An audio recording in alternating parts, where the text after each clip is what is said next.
छठे नवरात्र का दिन मां कात्यायनी की पूजा अर्चना के लिए समर्पित होता है। उनकी आराधना से भक्तों के मन में शक्ति, साहस और दृढ़ विश्वास का संचार होता है।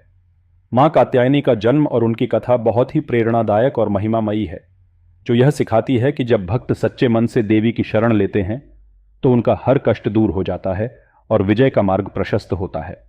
इस कथा की शुरुआत होती है एक महान ऋषि महर्षि कात्यायन से, जो अपने समय के एक प्रसिद्ध तपस्वी थे।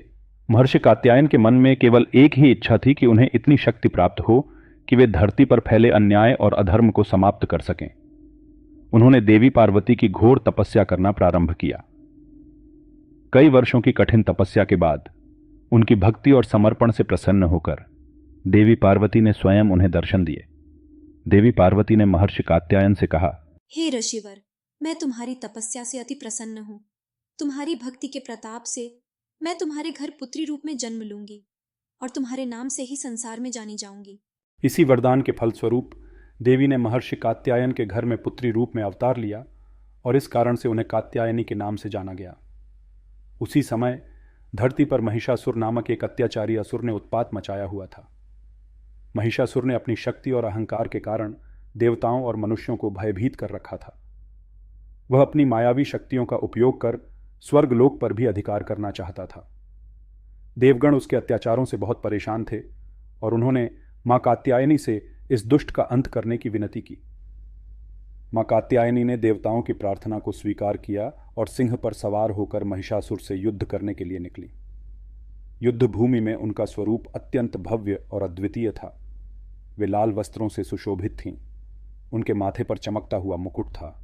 उनके 4 हाथों में से एक में तलवार, एक में त्रिशूल, एक में अभय मुद्रा और चौथे हाथ में आशीर्वाद मुद्रा थी। उनके चारों ओर एक दिव्य प्रकाश मंडल था, जो उनके अद्वितीय शक्ति और तेज का प्रतीक था। महिषासुर और मां कात्यायनी के बीच भीषण युद्ध प्रारंभ हुआ, जो कई दिनों तक चला।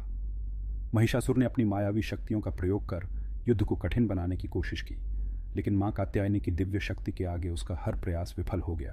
अंततः मां कात्यायनी ने महिषासुर का वध कर दिया और देवताओं के आग्रह पर धरती पर शांति और धर्म की स्थापना की। इस महान कार्य के बाद देवी कात्यायनी की महिमा चारों ओर फैल गई। सभी देवताओं ने उनकी जय जयकार की और उनका गुणगान किया। तभी से मां कात्यायनी की पूजा छठे नवरात्र के दिन बड़े ही श्रद्धा और भक्तिभाव से की जाती है। उन्हें शक्ति और विजय की देवी माना जाता है, जो अपने भक्तों की हर मनोकामना पूर्ण करती हैं और जीवन के हर संकट को समाप्त करती हैं। मां कात्यायनी की पूजा करने वाले भक्त यह विश्वास करते हैं कि उनकी आराधना से जीवन में आने वाली हर विपत्ति दूर हो जाती है। उनकी कृपा से सभी बुराइयों का अंत होता है और सच्चे मार्ग पर चलने की प्रेरणा मिलती है। मां कात्यायनी की उपासना से भक्तों को आत्मबल, साहस और संघर्ष से लड़ने की क्षमता प्राप्त होती है। कहते हैं, जो भी सच्चे मन और पूरी श्रद्धा से मां कात्यायनी की आराधना करता है, उसकी हर मनोकामना पूर्ण होती है। मां कात्यायनी का आशीर्वाद उसके जीवन में सुख, समृद्धि और शांति का वास कराता है। उनका आशीर्वाद प्राप्त करने के लिए भक्तजन इस दिन उपवास रखते हैं और देवी की विधि पूर्वक पूजा अर्चना करते हैं। इस प्रकार मां कात्यायनी की यह कथा हमें यह सिखाती है कि सच्ची भक्ति, साहस और दृढ़ संकल्प के साथ हर कठिनाई का सामना किया जा सकता है। मां कात्यायनी अपने भक्तों को संकट से मुक्ति दिलाती है और उन्हें जीवन के हर अंधकार से उजाले की ओर ले जाती है। जय मां कात्यायनी।